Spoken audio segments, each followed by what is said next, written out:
Hey, welcome to the show, Total Financial Solutions, Safer Money Hour. I'm Arif Halaby along with Jeff Gerard.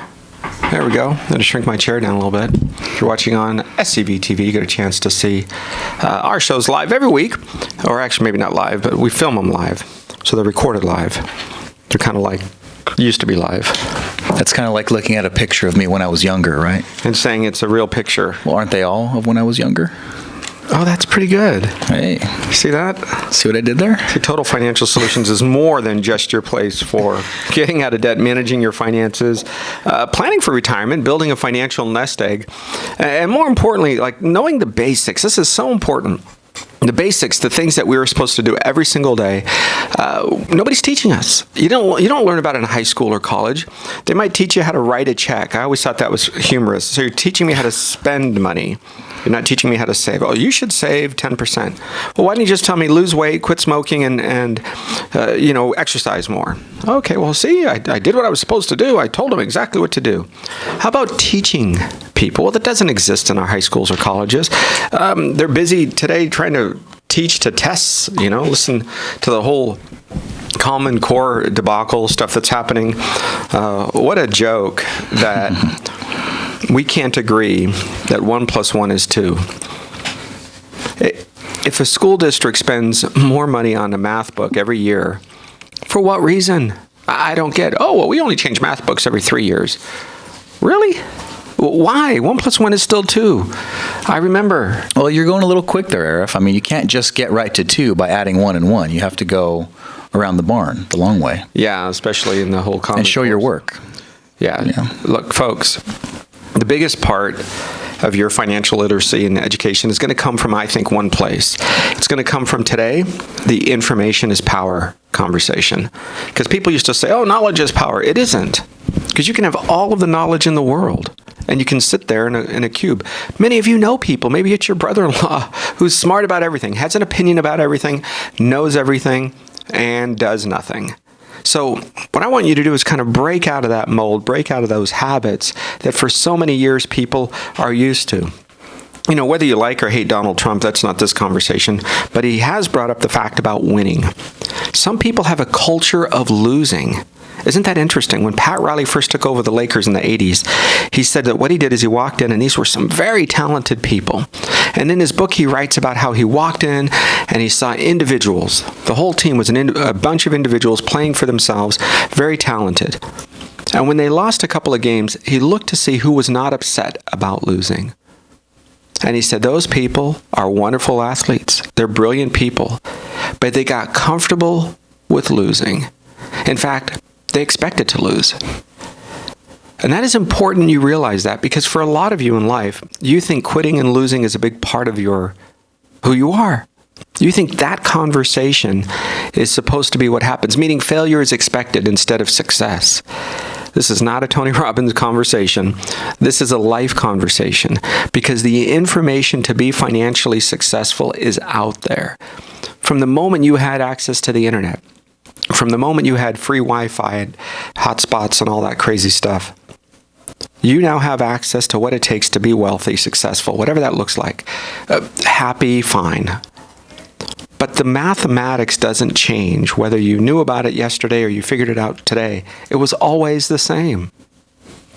So when we're speaking about retirement accounts and 401k plans, these are specific to right here in the United States. I know we have listeners over in Europe that are paying attention to us today.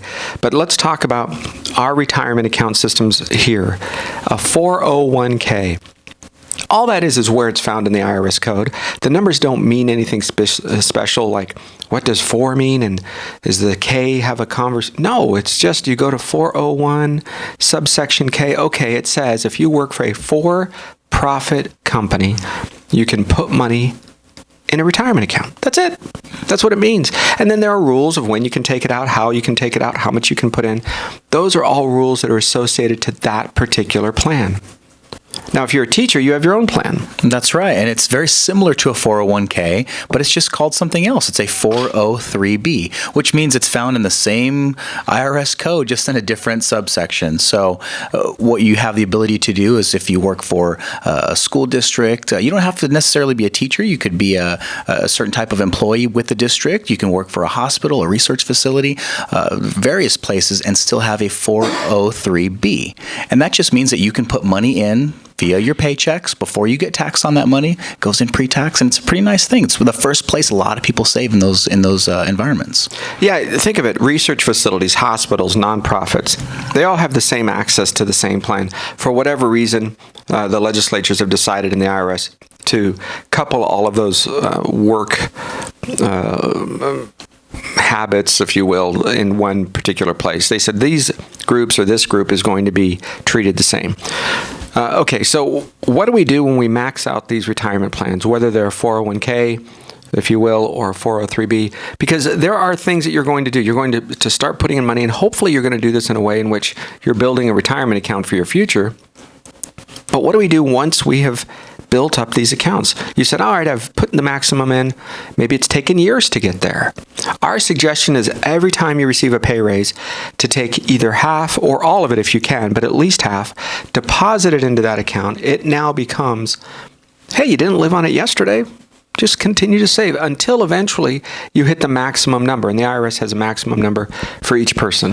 That's right. And I think that taking these plans for what they are, which I think the word plan is kind of elusive in that it's an account. It's one place to save. To say that someone's entire financial future is riding on one account that they're depositing into, I would say that's a bit short-sighted. So what the conversation is about today is looking to places outside of that plan, because you do, whether you know it or not, you do have some other options outside that plan. Now, the nice part is you go to work, you trade your time for money. Before you get paid, your payroll department defers what they call deferrals into this account before you even before you even get paid. So that makes it really convenient. But there are some reasons why you would put a certain amount into this account or this type of program at work, and then maybe look to some other features and other accounts outside of the retirement plan at work. And then if you have more money, you go back into that. But what we're really looking at is if you get to a place, like Arif is saying, to where you've put in the maximum, and it could be $18,000. If you're up to a certain age, it could be $24,000, depending on the tax year, depending on your age. So you want to check with your human resources department for that. You want to check with your tax advisor or your CPA. Those are the conversations you have with them with respect to the limits. But if you get to that place and you're saying, gosh, we really want some more places to deposit money for savings, potentially get a tax break on the deposits that we make similar to these programs at work, you're going to start looking at an individual retirement account. And those can be opened up just about at any institution, financial institution that you have access to. Remember, the 401k is a place where you receive a match. That means you put in money, and often the employer can put in some. For maybe it's 4% or 6% or half of 4. Those numbers are very important to at least deposit, open up, and create that particular minimum. So you might say, I can't afford to do everything. I can't afford to max it out. No problem. At least go up to the matching. I can't tell you how many times I've sat with individuals that have said, well, I don't understand it. They gave me paperwork. I was going to do it, and I just didn't do it. And oh my goodness, this is free money that your employer is giving you. You wouldn't turn down a pay raise at work. Right. This is free money. Just by being there and showing up. It's money that is added for your future. If you do this long enough and you're consistent, there's no such thing as a free lunch. You've heard that said. And you've also heard it takes time to build wealth. This quick, rich, get rich quick thing doesn't work for most of us. That's right. So how is it that we're going to build in this particular IRA? Well, we consider the Roth, ROTH, the Roth IRA as the place to go after you have put in the maximum in your 401k. Well, and the thing is, what you're doing with your 401ks, you have to put those dollars in to receive that match. Now, a lot of times, well, maybe not a lot of times. In most cases, you're going to see that an employer will only put a match in there if you put money in, which is really what the meaning of the term match is. You put something, they match it. Now, you might have some other monies that they put in on your behalf without doing that, but let's just go with the idea that you put money in, they match it. And if that's that number, like Arif was saying, 3% or 6% of your pay, and you reach that point, now that's a good time to start looking at that IRA, because what we're doing is now we're looking at something outside of the plan, which could create some diversity for us. In addition to that, all the money you're putting in your 401k or your workplace retirement plan, that has not been taxed. So do you think Uncle Sam's going to forget about that when you retire and say, oh, yeah, we're not going to make you pay the tax bill? No, you're going to have to do that. So the Roth IRA differs in that it's post-tax money. You're not going to get the same tax break when you deposit the money as you did for the ones at your work, those plans at work. But for that trade-off, you get to take those monies out in retirement tax-free. So the money you put in doesn't get a deposit break now on the tax side, but it grows tax-deferred, which means you don't get a 1099 every time you earn interest in the account. Nice. And then when you take the money out in retirement, if you do it the right way, then this can be a nice source to take extra money out and not have it be costing you extra taxes. So the concept of creating wealth is a slower process than the lotto or this get-rich-quick schemes that people talk about. Yeah, I love when if I won the lotto, and they have this whole list of things they would do. Well, first of all, remember, as we started this show, and I said, this isn't a Tony Robbins conversation. Enjoy your life while you're here. You're not going to have a guarantee of anything. Tomorrow, you've heard it said, it is not a guarantee. So, but enjoy it within reason. Be the best person you can be. Continue to grow your success and wealth. So if the day comes and you pass away, you've left something for those behind, not a stack of bills or paycheck stubs. So many times people say, oh, here's my paychecks. This is what I made. Really? Well, that's great. What does that mean?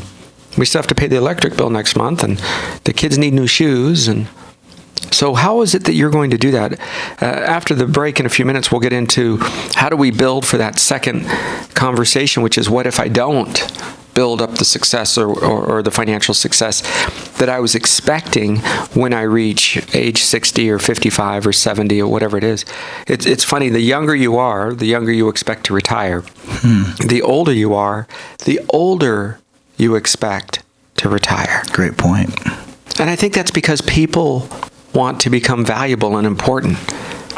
If once you have figured out the financial conversation, once you have figured out how to make the kind of money, save the kind of money, pay off the bills, whatever it is that matters to you, and you look around, you're like, okay, well, my knee hurts a little bit, and my back hurts when I wake up a little bit in the morning, and I'm a little overweight, or my cholesterol, okay, you have a problem somewhere, fine. And what are you going to do the rest of the day? What does that look like? Because you were running a race, and that race was about reaching a particular dollar figure at a particular time. And you did it. So why are you still running?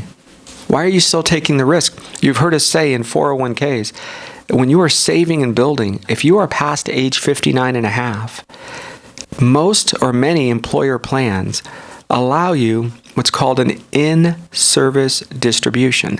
That means you can take money that is in that plan. You've built it up. You've saved over the years. Maybe you've done well as far as some of the investment choices, and you've made enough money to say, I want to keep some of this safe. I want to protect some of it. I don't want to create a problem. I don't want to create a risk where if the market goes down or we have a bad day, that I could lose some of this money. What can you do? Well, that in-service rollover or in-service distribution, that's not a hardship, meaning, it's not that I need a new car, right? To put my kids in college or need a new house. It's just to reduce risk, fees, eliminate risk in some cases to the market. So there are things like that you can do. Right. And I love that option when we have that in these plans, because it gives us the choice of not having a taxable event. You're not taking money out, as Arif said, like a hardship withdrawal, or you're not taking a loan out. You're just going to roll this over to something called an IRA, and is what you do in most cases. It preserves the tax status of the money. You don't have any tax bill due at that point. It's treated just like a 401k, meaning you're going to have to pay the taxes later on, but it gives you those options to get out of some of those riskier easier places that, because you have to remember, a 401k is provided by a company that does retirement planning services. Okay, well, let's just call it that. Your company went out, just like they hired you, they hired an investment company or a retirement specialist company to provide that plan. And then they offer a set of choices. There's some fees, there's some risk involved, and hopefully there's some trade-off there that the longer you save money in those plans, that you garner something, that there's something that in return to you. But when you get to that place, like Arif said, you may not want to take those risks anymore, but you may not have the safer choices that you would have in other places outside that plan. So these provisions were put into play just in the last few years because so many people had lost money in 401ks. You heard people calling them the 201ks back in 2008. So there was good merit to this provision. So I would invite you to take a look at least at what that means for you and possibly create some diversity outside the plan, keep the tax status, and now you've got now a real plan versus just one account. And you don't have to leave your job. See, a lot of people think, I have to leave my job in order to roll over my 401k or to access those funds. Good point. Once you leave the 401k world and you go into a traditional IRA, not the Roth that we spoke of earlier, but a traditional IRA, the tax status stays the same. And working with your tax advisors, they'll lay out the facts of how you can take money out, which means, you're past age 59 and a half, there isn't a penalty or a fee to pull money out. You want to take out some money, and it's an income for most people. It's a regular, ordinary income event. So if you have write-offs, your financial team can say, we could write this off, or you can pull out. But you can now have access to that money without it being a loan, without you having to pay it back. Now, would I say if you're 57 years old to do this? Probably not. But if you were 65 and saying, I still like working. Remember, Arif, you just said, the older I am, the more I want to wait to retire at age 65 or 70 or 75 because I'm healthy and I like it. But you might still need some money. You might want to take a long vacation. You might want to take 2 weeks and go for a honeymoon or an anniversary or whatever it might be, or help your child's wedding. These things are possible without leaving your company and without creating a taxable event. We're going to come back in just a minute. We're going to say, sorry, you still pay taxes, no penalty. I want to clarify that. But look, when we come back, I want to get into what happens if you're building this retirement plan, things are going on, life is good, you think, and everything happens, and then suddenly somebody passes away. Is there a way for this plan, your future, your children, your wife, your husband, to continue a life? There is. When we come back, we'll get into that. Total Financial Solutions, Safer Money Hour. I'm Arif Halaby along with Jeff Gerard. We'll be right back.